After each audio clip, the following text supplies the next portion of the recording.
Good morning, everyone. Thank you so much for being here on this last day.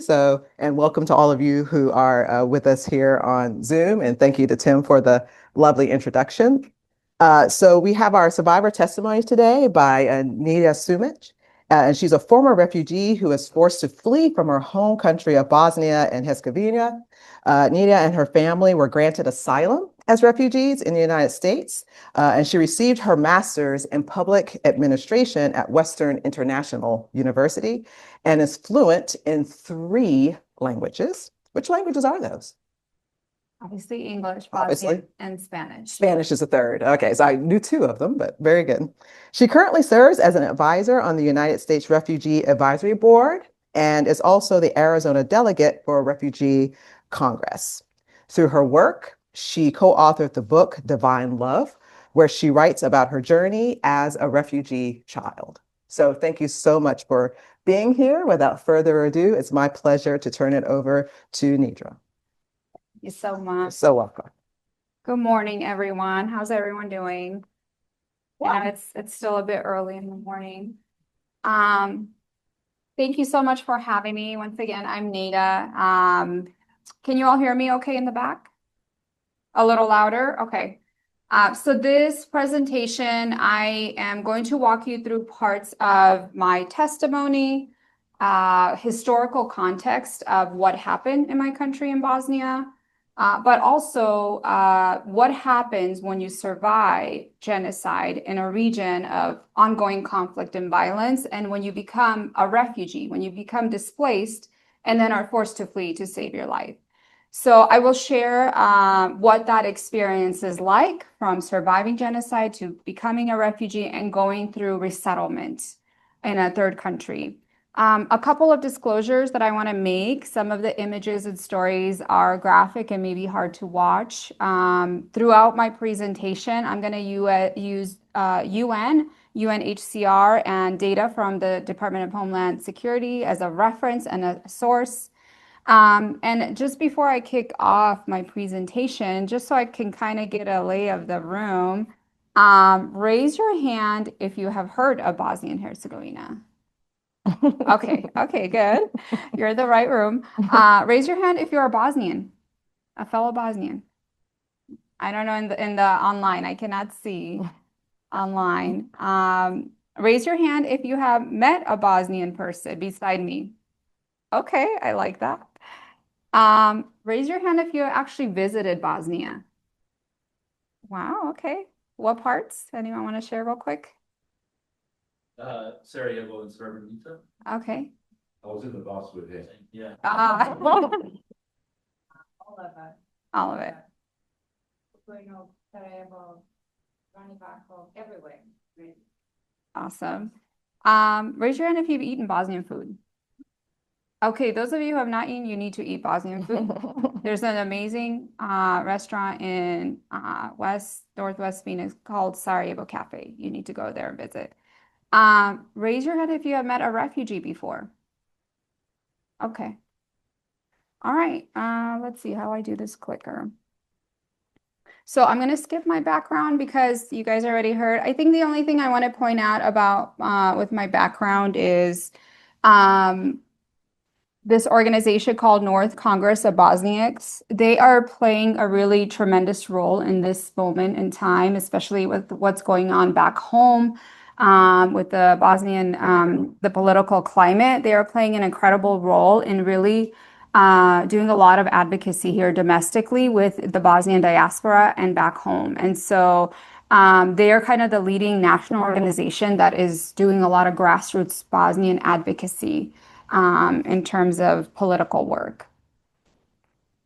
So for now that you have an overview of my background and a little bit where I come from, just want to skip to the United Nations Genocide Convention that was passed in 1948. I'm sure many of you are familiar with this, that defines genocide as any of the following acts committed with intent to destroy a national, ethnic, racial, or religious group, such as killing members of a group, causing serious bodily or mental harm to that group, deliberately inflicting on the group conditions of life calculated to bring about physical destruction in whole or in part, imposing measures intended to prevent births, and forcibly transferring children of the group to another group. And we know that there's a direct correlation between genocide and people who are being forcibly displaced. For a quick historical context, for those of you who may not know, Bosnia and Herzegovina is located in Eastern Europe, known as the Balkan region. Some of you may have heard. There are three predominant ethnic groups in Bosnia: Bosniak Muslims, which is the group that I belong to, Serbs who are Christian Orthodox, and Croats who are Catholics. And so Bosnia, prior to Bosnia, it was known as Yugoslavia, and you'll see a map here to the left. It was numerous states combined as one, known as Yugoslavia. It included 6 independent states. On April 6th, 1992, Bosnia was recognized by the European community as independent. On April 7th, 1992, Bosnia was recognized by the US as independent. And then on May 22nd, 1992, Bosnia became a state of the United Nations.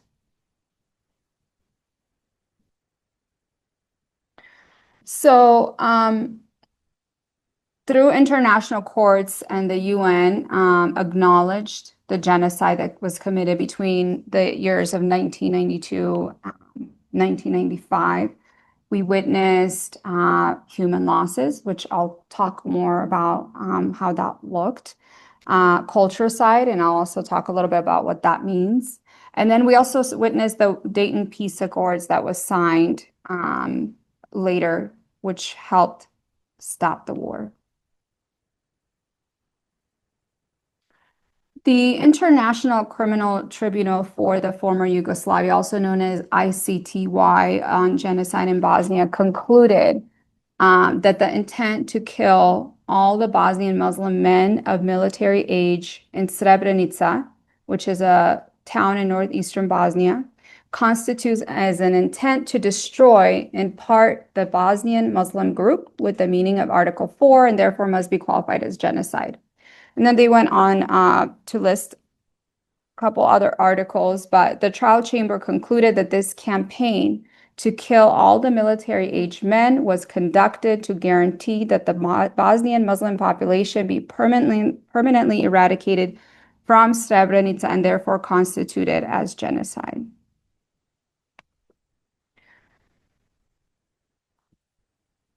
An estimated 2.2 to 2.5 million people became refugees. They were forced to flee between 1992 and 1995. Keep in mind, Bosnia is a very small country, as is, so majority of the population. At least every second person became internally displaced from their homes, and what that means is that they had to flee to another area or region in the country. Approximately 150,000 people were killed. Now, sharing a little bit of my story, my personal story, and I want you to think of this through a lens. This is a picture of me when I was 5 years old. One of the I have only 2 pictures as a child, a baby picture and this one. Think through a lens of yourself as a 5-year-old, if you recall back. Perhaps if you have your own child, or a grandchild, or a niece or a nephew. So think through that lens, what a 5-year-old mind is at. So I remember the morning that the war started. We lived in our home with my grandmother, my father, and my mother. And one day we heard a knock at the door, and 3 armed men, and military men, knocked at our door. And when my grandmother and I went to open the door, they had large rifles and weapons they were carrying. My grandmother actually recognized them. She knew who they were. They were my father's coworkers. My father worked as an electrical engineer in a mine, in a very large mine that is in our village. And he had worked there for many, many years. And these were his coworkers who happened to be Serbian and now had joined the Serbian military. And they told us that my dad would need to go with them for an informal interview and questioning, and that they would bring him back. And at that point, they took my dad. I remember my grandmother giving my dad a big jacket because it was already cold. And that was the last time I saw my dad. And I'll come back to that. But that was how I remember the beginning of the war. And my dad, I just want to clarify, he was not taken because he had committed a crime or some kind of, something illegal or unlawful. He was taken because he carried a Muslim name. So at that point, my mom and I had to figure out, the situation became very unstable in our city, in our village, in our region. There was food scarcity. There would be no electricity for days or water. We would constantly have to hide in our basement with our neighbors. Sometimes we had a little bit of a larger basement. Sometimes 20 or 30 of us would be crammed in the basement because there would be shelling and bombing, and we would not know when it's safe to get out. And so my mother had to start carving out a plan of how to escape and leave the country and how to try to cross the border. And so I want to read a brief quote from my book that I co-authored in that process and what that journey started to look like when we started to try to escape. So the first part of the journey was to leave the village and eventually cross the border into Croatia. There it would be safe and we would have an opportunity to seek my father's whereabouts.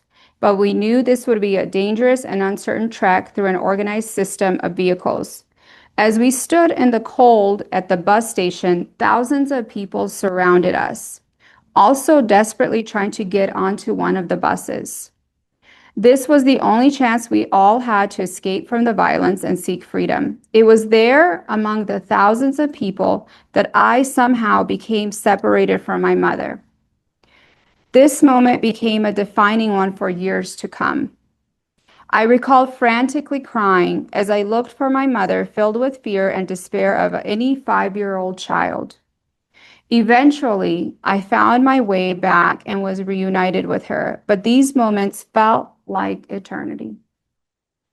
So you all can imagine being with thousands of people and as a child, not being able to find your mother. So I'm going to read another quote as my journey progresses. So fast forward to a year, right? We heard this. So now we have crossed the border into Croatia. We were able to escape and we lived in various homeless shelters just because the situation in Croatia was very unstable at that time as well. So we lived in various shelters, various different housing areas just to be able to have a roof over our head. The way we survived was my mother was a hairstylist back home. And so at that time, people did not have resources to go get haircuts and groomed. So when someone had the opportunity to get groomed and in return we would get bread, my mom would cut their hair and we would she would get bread for her and I. And so it was those kind of things, and people appreciated being groomed, because when you think about the spread of lice and things like that in these circumstances, when you're sharing a bathroom with 50 people, it really it strips you from your dignity.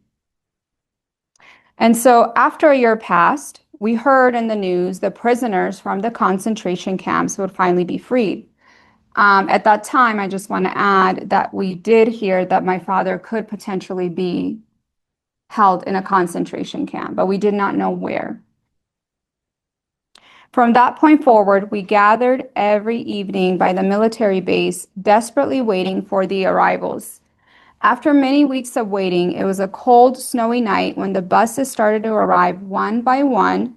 Skinny, malnourished men disembarked, but none of them were my father, and I became anxious and desperate. Sorry, it's hard to read. To know if he was even on a bus. Finally, after another arrival, I saw my father step out. My eyes instantly filled with tears of joy, and as he was coming out wearing a red jacket, looking down at the ground with uncertainty in his eyes. I began to scream and shout for him, but he continued to walk straight into the military base with his head down. We did not know at the time, but the men had to receive medical checkup and stay at the military hospital before being discharged. The moment we were finally reunited was the happiest moment of my life. Sorry, it's hard to read.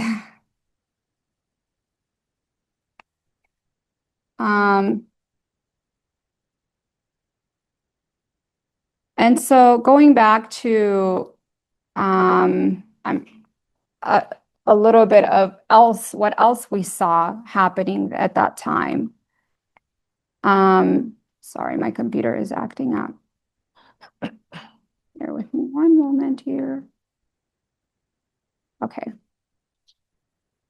So we saw people were really targeted and segregated based on their religion and ethnic background. And the way that they did this was very systematic. It was done by looking up in records, people's names, and they systematically segregated people. We saw really a targeting of propaganda against Muslims, and so they took over media. They removed anyone in power in media, and you know that was another thing that was a very clear sign. We were stripped from power, so anyone that had a political appointed seat, elected seat, anyone that was a doctor or engineer was taken, or had a high position, was like a director of a hospital, they were taken to a concentration camp. My dad's cousin, she was a director of a hospital. She was taken to a women's concentration camp. Valued good and weapons were seized from every home. So they went from door to door, from every home, searched homes, and took away people's weapons, jewelry, anything of value. I remember them coming to our home. And so people say, well, why didn't you guys defend yourselves? How can you defend yourself if you don't have anything to defend yourself with? We saw, villages burned down, and our home was struck too in that process. We saw men and women systematically separated. So the men were initially taken first. And then later on, we saw mass graves, which I'll talk about in my region.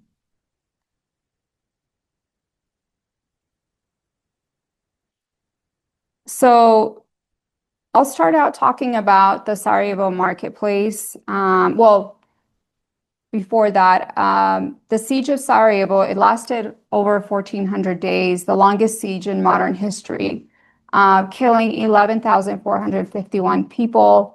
Out of those, 1,601 were children, 50,000 wounded.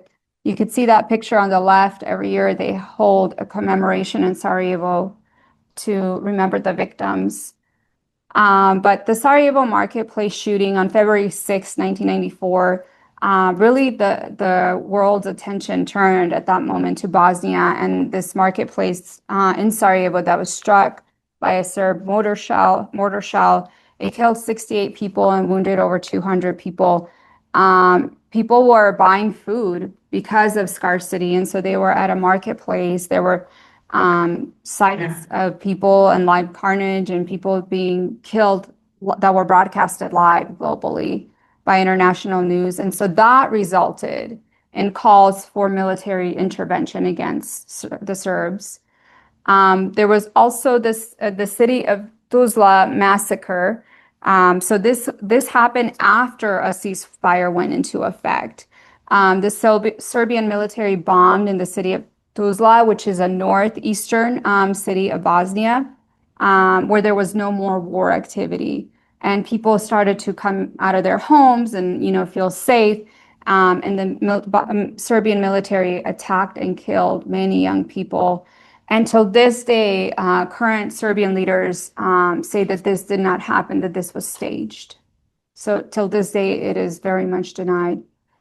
And then lastly, with this slide that I want to point is the Prijedor massacre, which is the city that I'm from. There has been about 96 mass graves that have been located to this date. And every year we still find people who were murdered.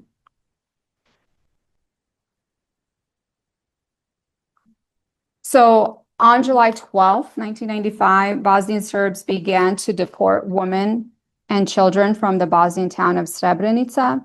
Srebrenica is a town east of Bosnia. It borders near Serbia, Serbian border, and thousands of people fled to Srebrenica. It was recognized by the UN that they cannot defend themselves and declared as a safe zone. They placed thousands of Dutch UN peacekeepers in the town of Srebrenica, and the Bosnian army had to give away its weapons at that time because it was under UN protection, and thousands more fled into the town because of that reason, really thinking that they were safe. So General Ratko Mladic came to the city, removed the UN peacekeepers, and put families and children on buses and killed them all. Over 8,000 people were killed in a span of 2 to 3 days.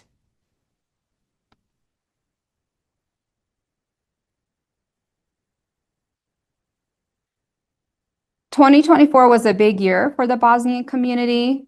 In May of 2024, the UN General Assembly adopted a resolution 78-282, designated July 11th as the International Day of Reflection and Commemoration of the 1995 genocide in Bosnia. The genocide also condemned any denial of the genocide and the glorification of individuals convicted of war crimes, urging member states to promote established facts through their educational systems. So this is the Srebrenica flower. It was a crochet flower that was developed as a symbol of remembrance of the victims. And the flower really has a message. The white signifies the innocence, green signifies hope, and there are 11 petals that stand for July 11th. The colors and shape represent the burials of the victims.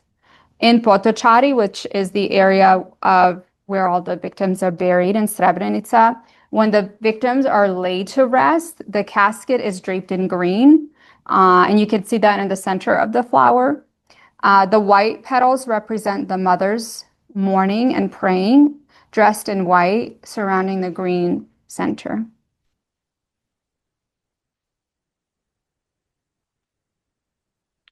Over 650 concentration camps were established. Manjača concentration was one of the larger ones. My father was held there. He was held in multiple concentration camps. They turned his workplace where he used to work into a concentration camp. So he was held there for some time, but it was very common for them to move people so they wouldn't be found. But in this picture right here to the left, that is from Manjača, and that is where in one of them, there was a picture of my father that we found. But we saw starvation, torture, mass killings in these camps.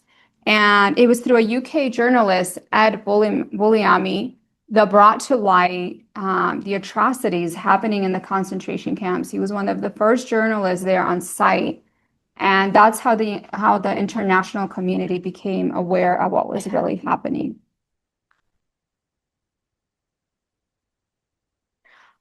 Cultural side, approximately 3 million books. It's cutting off a little bit, but the right side is of Mostar, which is a city in Bosnia, the Mostar Bridge, and this is I don't know why it looks like that, but this is the Sarajevo National Library. Approximately 3 million books and countless artifacts were destroyed when Sarajevo's National Library was burned to the ground on August 25th, 1992. Shelling caused the complete destruction of the library. This was really the destruction of the library was a symbol of the conflict's central objectives, crushing and intentionally removing cultural identity of an entire society. And I will say that there was also the destruction of any kind of record keeping documentation that also took place. And then the historic old Mostar Bridge on the left here, which was built during the 16th century during the Ottoman rule. It was also destroyed, and it did rebuild and reopen in July of 2004. And so a new word was created to describe the tragedy culture side.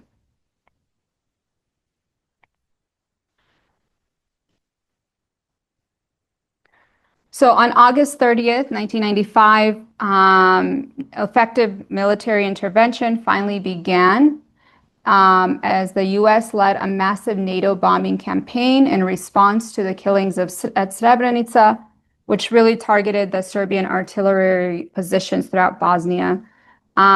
Serb forces lost ground to the Bosnian army, and then in December of that year, presidents of Bosnia, Serbia, and Croatia signed the Dayton Accord in Paris, which halted the war.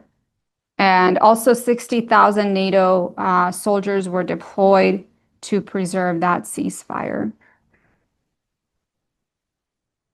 The international response through the international while the international community did little to prevent the systematic atrocities, it did actively seek justice against those who committed them.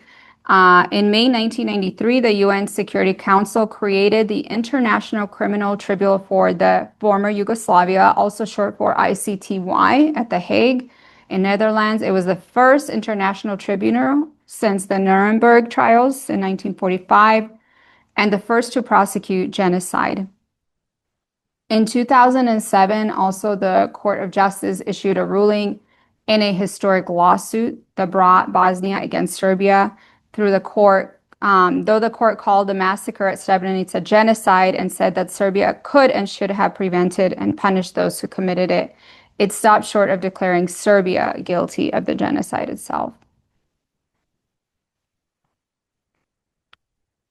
And so the ICTY convicted a couple of big names. There was a total of 62 convicted Serbs, but former Serb leader Radovan Karadzic, he was the former president of Republika Srpska, and he was actually a former psychiatrist. That's what he did as a profession. He's serving 40 years in prison. Ratko Mladic, who led the Serbian military, he's serving a life sentence, and he actually I saw news that he just had a massive stroke, so they don't know if he's going to survive. And then Slobodan Milosevic, he died in prison, but he was the former president of Serbia. He died before the trial started. Now, I want to go back a little bit to my testimony. So, after we were reunited with my father in Croatia, we wanted to go back home. We did not want to live somewhere else. We wanted to go back home. We wanted to reclaim our land, our property, but we couldn't. We could not do that.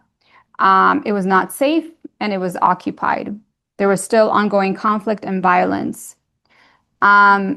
We couldn't stay in Croatia either. It was very unstable there too, and there was no opportunity for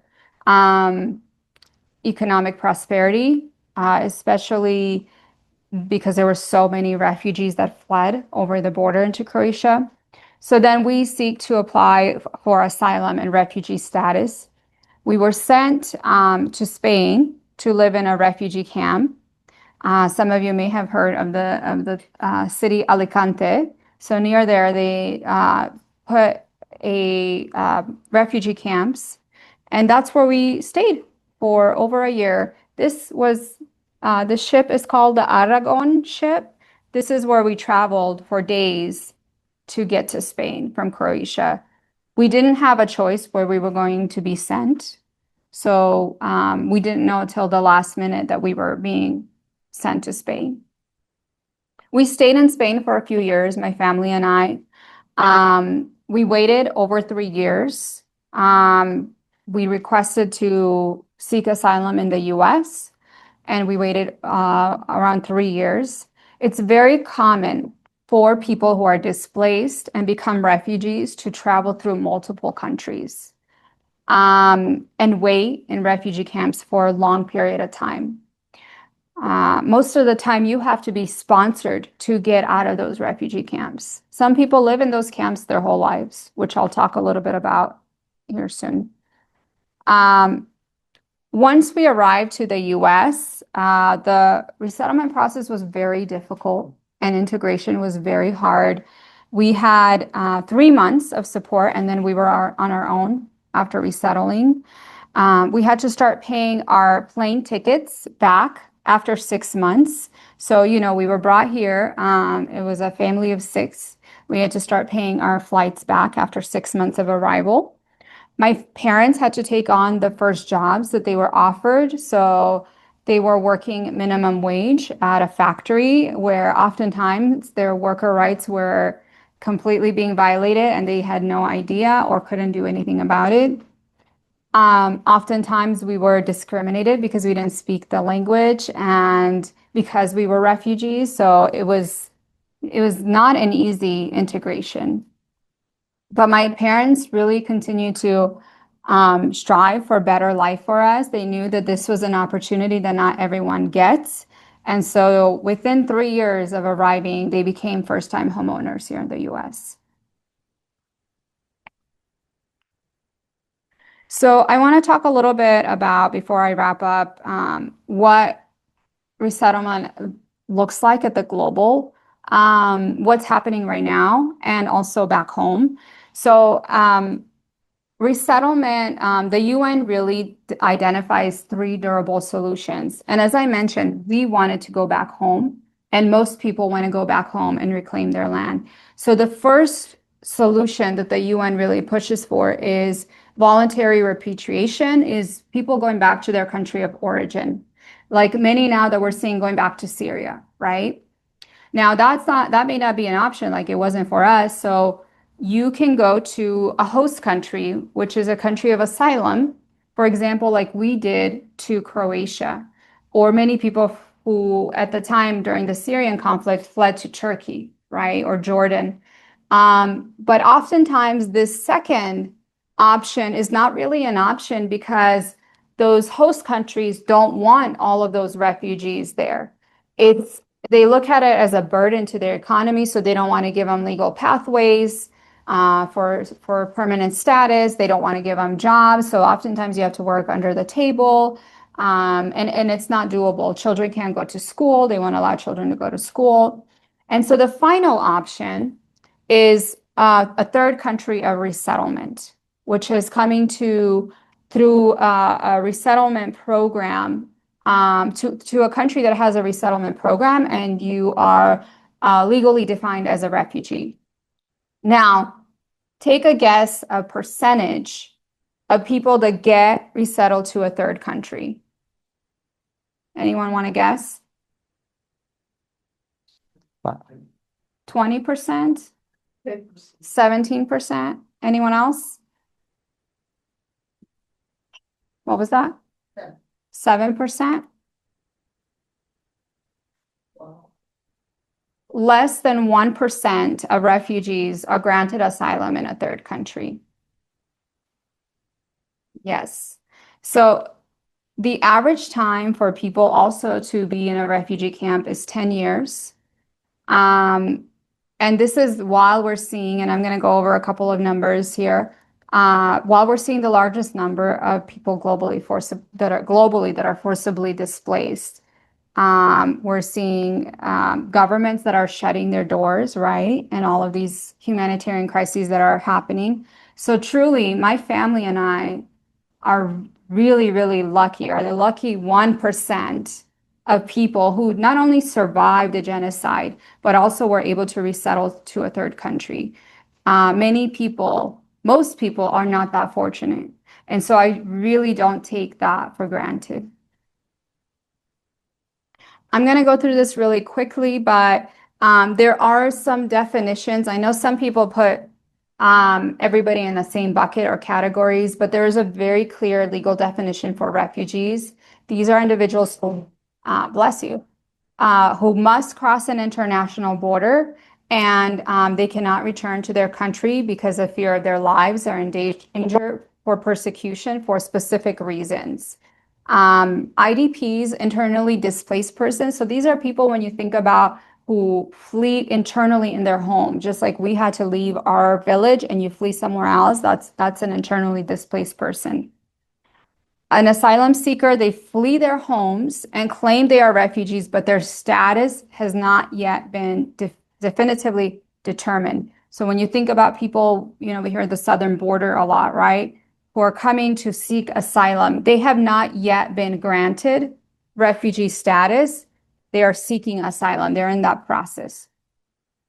And then finally, migrants voluntarily leave their homes to settle permanently. We have seen an increase in global migration in general because of so much circumstances that are happening back home, conflict, uncertainty in their countries, in their native countries. And so we have seen an increase in global migration.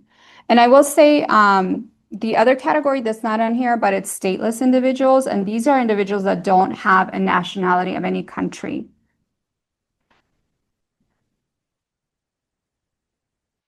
These are some global trends based on the UNHCR Trends Mid-Year Report of 2025. I will say this number of 117.3 million people that are forcibly displaced has almost doubled in the last 10 years. Out of those, you could see 73 million are internally displaced, 36.4 are refugees, 8.4 are asylum seekers, and 6.1 million are other people in need of international protection. I will say in all of these global trends, when you look at them, one category that is not included because they are not under a UNHCR mandate and protection is Palestinians. So that data is not included in here.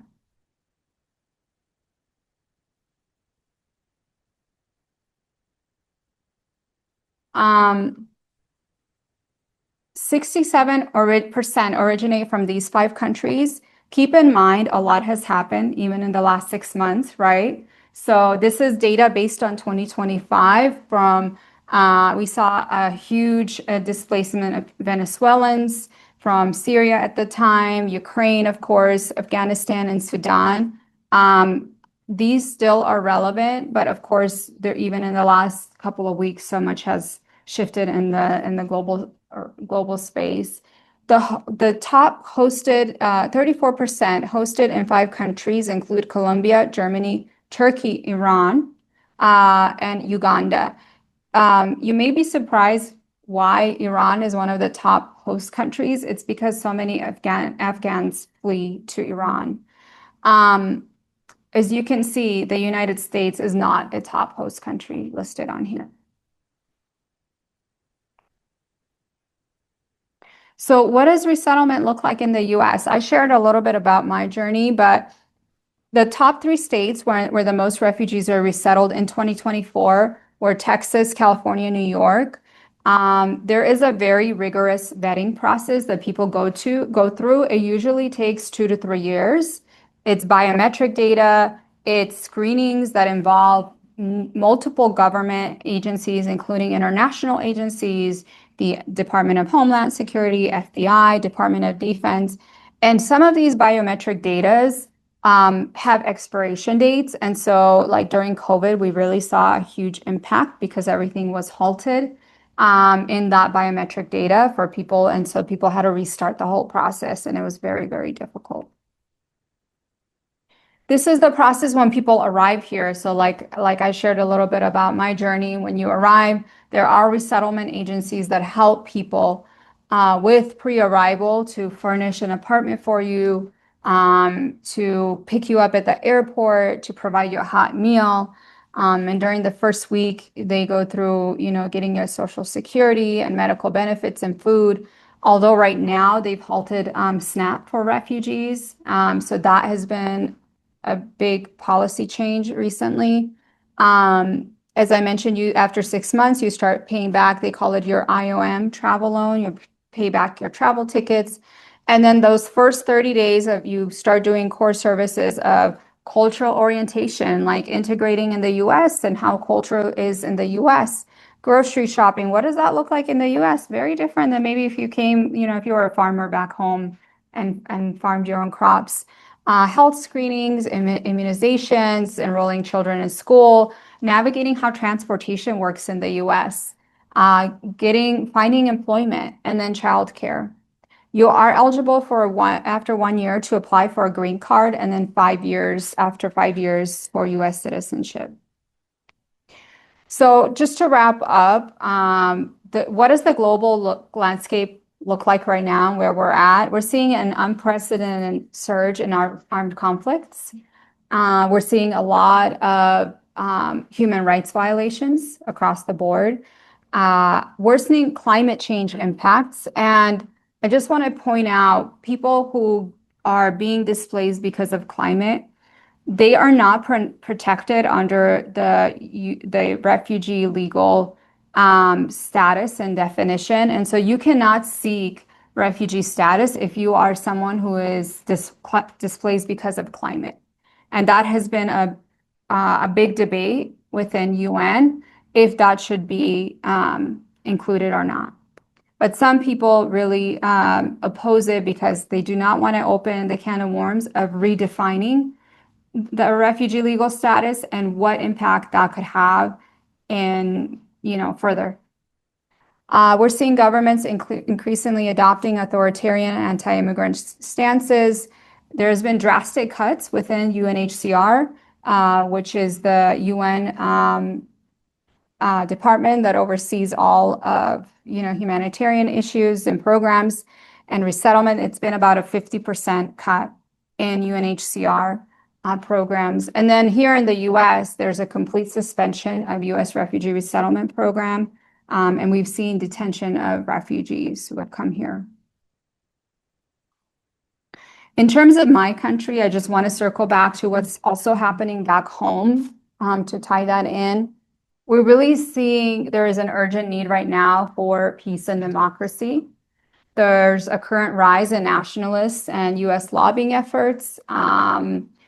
It's the current political climate is really triggering old fears for people. There's also a big legacy of trauma, PTSD. It remains widespread. Even right now, what's happening in Iran, people from my country who usually travel back home in the summer are canceling their plans because of fear of instability. And young people just want to move forward, but are afraid to speak up due to corruption and crime. And so if you are living in a city and you're trying to move ahead as a young person and speak up, but your government is corrupt, they can very easily shut you down and imprison you.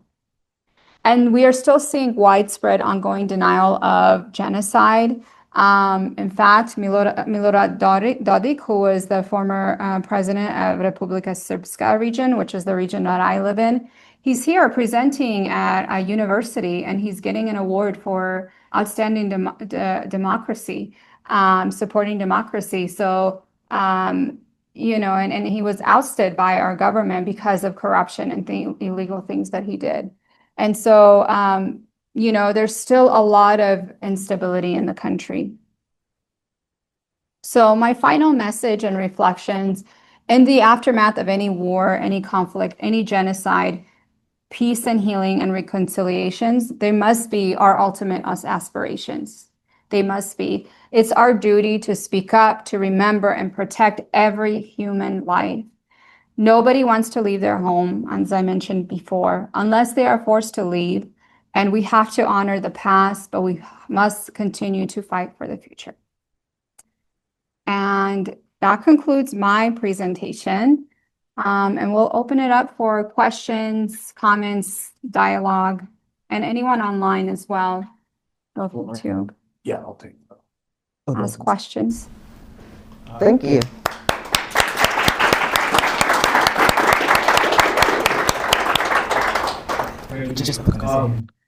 Despite my best efforts, and Tim's best efforts, I still managed to mangle your name. I apologize. So it's Nejra. It's okay. And so at this point, we have about 10 minutes, a little less than 10 minutes for a Q&A. Thank you so much. It's always our privilege and very humbling to hear the testimony of a survivor. It's very informative for those who kind of need a more macro level of the conflict, but it's also sometimes very easy, especially when you hear very large numbers of people being killed, to lose track of those individuals, not only during the conflict, but the years later in the aftermath of wrangling with what's happened to them and resettling. So thank you. That's a very sobering and profound message. Since I have the mic, before I pass it off, I wanted to ask you a follow-up question with your ending there, because something I respect and appreciate about you so much is just your general approach to human rights, but also like the work on the ground that you've done, right? Like you've really, worked in this field and you looked at it globally and domestically. What about on a more local level in Phoenix? Because, you've done really meaningful work there, and with these cuts, and what we're seeing with the government and general xenophobia, what's the climate like in the valley here? Yeah, no, that's a great question, Tim. We're really shifting to focusing on local and state community grassroots efforts and advocacy efforts. I think at the federal level, it's just a mess in general, right? I think we can all agree that they're never going to come to an agreement. And so we really have to go back to our roots of community focus, community centered, because we are the ones who live next to our neighbors and, know the real issues that impact us. And so right now there is really a strong emphasis on advocating for services, programming for this population that's very much impacted, that has facing really tremendous cuts from the federal level. And so working with different cities, working at the state legislature, seeing what we can advocate for. And actually a couple of years ago, we were able to secure around $3 million in housing for refugees. As you can imagine, when you arrive here and you don't have credit history, and as high as rent is now, which the inflation of housing. So that is a really big issue for refugees, and that's something we were able to secure. And so it's ongoing conversations and dialogue. Thank you. We have any questions? Any questions? We definitely got one Online from the floor? Okay. And so we have two, and then one online. privilege. I would privilege him because he's a Packer fan, but yeah. I was wondering, I have family friends who are Bosnian who also fled. Do you kind of speak to like what it does to people's vision of nationality and like how they actually feel towards nationality? I mean, I know it's probably differing among people with experiences, but I know a lot of people, or I know people who have also felt like they don't really have a state at point. Could you kind of talk to like what the impact was on people's idea of nationality? Yeah. So I can't speak on behalf of others because everyone has a different definition and view and ideology and nationality. I could speak for myself. I think that, Yugoslavia back then was a country, and then after the war, it no longer existed. So what I could say is that many people felt like they lost their identity because now that's not an existing country. Just like if the US was no longer an existing country, you would feel stateless in a way. And many people identify themselves as stateless. I think that when it comes to nationality, also, we have to really tread carefully because I've seen the extremes of it. And so it's important as we move forward as a society to think of inclusivity and how we could be inclusive towards peoples and regardless of their nationality, their ideologies. Like we have to think of how to move forward aside from people's nationality. So I don't know if that answers your question, but That's kind of my broader view of it. Thank you. We have one question here in the back. Yes, you mentioned that you have written a book. Could you Divine. share the title with us? Yeah, it's called Divine Love. You can find it if you type in Divine Love and my name. It's a co-authored book, so it's not a whole book, but you can find it on Amazon. Thank you. And I believe we have a question that's online. Yes, here, I'll take my earbud out so I'm not hearing myself in double. So this one's a little bit long, but this is from Ariel. Obviously, nations have a responsibility to help resettle displaced people, but there seems to be an underbelly of exploitation that requires people to give up their rights, whether explicitly or implicitly, to privacy, equal pay, etc. How do we ensure that those places and governments and businesses that help refugees and genocide survivors resettle and don't inadvertently or deliberately exploit these populations again in their vulnerability? I'm thinking about how your parents ended up in a factory where they got paid less than fair wages. Yeah, that's a good question.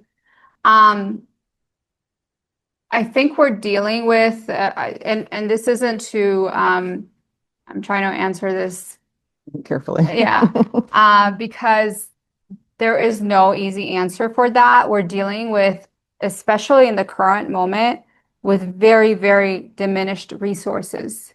For agencies like resettlement organizations who are doing a lot with very little resources. So I just want to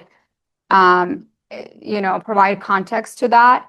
I think, of course, those situations are real and they happen. And we, us who work in the humanitarian sector, are actively engaging how we can improve situations where people may find themselves like that, where they may be working jobs that, they're underpaid. Or, for example, we're working on licensing, for people who come here who are back home physicians, let's say, or are a nurse. So we work on licensing and seeing how we can get them licensed here instead of being a dishwasher, washing dishes at minimum wage at a restaurant. So it is a process. It is complex because so much is happening when you come here at once, right? But I think the goal is to get people to be independent and slowly and integrate themselves and slowly work their way up in this country. Thank you. I think we have another question. I think we may have time for one more after this. I will try to keep this short. So I've been in refugee resettlement for 30 years. I worked as a refugee resettlement. I worked for IRC. I don't know who you came through, but thank you for commenting on the very small resources that resettlement agencies work with, because it is a very tough job and everybody's totally underpaid. I've been working as a volunteer for 10 years and have never earned a dime. It's a tough job. But I also do want to just quickly say one thing. Regarding the Palestinian issue, the reason that Palestinians are not represented by UNHCR is because they are represented by UNRWA. It's a completely separate United Nations agency that deals just with Palestinians. And it is the longest refugee camp in history. It's an 80-year refugee camp. So all other refugee camps in the world through UNHCR, the intention is to empty them. That is the purpose of UNHCR, is to empty the camps as quickly as possible. So in the case of, obviously, Palestinians, that is not the intention. So that is, but your story is it's amazing. I worked with the Bosnian community for many years. It was a very, very difficult situation. And I think the saddest thing about the Bosnian genocide and the Bosnian war is that no one came to help. And the reason no one came to help is because nobody cared for a very long time. And it wasn't until a lot of media attention was drawn to the siege of Sarajevo that made it difficult for Bill Clinton to turn a blind eye any longer, that the United States came to rescue, and NATO then came in and helped. So it's really sad that neighboring countries like Turkey and other countries never came to rescue the people of Bosnia. So that's, sorry, it's probably a bit long. But Yeah, if anyone's ever read, I think it's called A Problem from Hell by Samantha Power, she details how the United States, literally a top official said the reason why they didn't intervene is because, quote unquote, we didn't have a dog in that fight. So yeah, so that's a very common, I think, kind of stance. There's Yeah. actually a one movie, young people, I think, because I even, I also have an Holocaust education. There's, oh, sorry. Sorry, I'm trying to remember the name of the movie, but it's basically the story about the concert in Sarajevo with Bono. Do you know that story? And there's an amazing movie about it. I recommend everybody go see it because Bono and other musicians started reporting about what was happening in Sarajevo and the people being killed, that it got worldwide traction, and that led to, I believe, and many people believe, the UN getting involved. Thank you. And apologize, I didn't mean to step on your thank you of her earlier. So thank Do you you. want to Yeah. No, just some great points that you made. And yeah, I forgot to mention UNRWA, the separate agency. But yes, thank you for all those points. We have about 2 minutes left, and I know that Tim may have some words to wrap up and to prepare us for the rest of the day, but would you like to take one more or wrap up? Yeah. Any other We have any other questions? pressing questions? Oh, we always love a student question, please. I just wanted to clarify, you said you were 5 when your parent got your dad got taken away. Could you just give a brief like timeline of when the events impacted you, or like when did you arrive into the US or Spain, as you said? Yeah, so we left Bosnia, the war started early spring 1992. Around that time, my father was taken. He was gone for about a year or so. So we were in Croatia from fall of 1992, I think for about a year until my dad came. And that's when we applied for Spain. We were sent right away to Spain. We lived there about 2.5 years, and then we were resettled in the US late 1995. Thank you. Thank you. And Kate, I gotta say, I appreciate you centering students. I know that's who you are. That's what's in your heart. I also know you're a Green Bay Packers fan. So We share that. I know. That hoodie had That's my any helping you privilege, I question, a joke. But thank you, Nejra. Appreciate that. You sharing your story, but also a lot of misconceptions about, refugees, asylees, internally displaced people, and the numbers, and just the horrific climate we're in, like politically, climate change, as you said. We're getting more refugees and fewer resources. It's truly a crisis of epic proportions, and I don't think we're equipped to handle it with the status quo. So thank you for sharing all that. Please stay there for 15 minutes and we'll resume. Thank you. Thank you.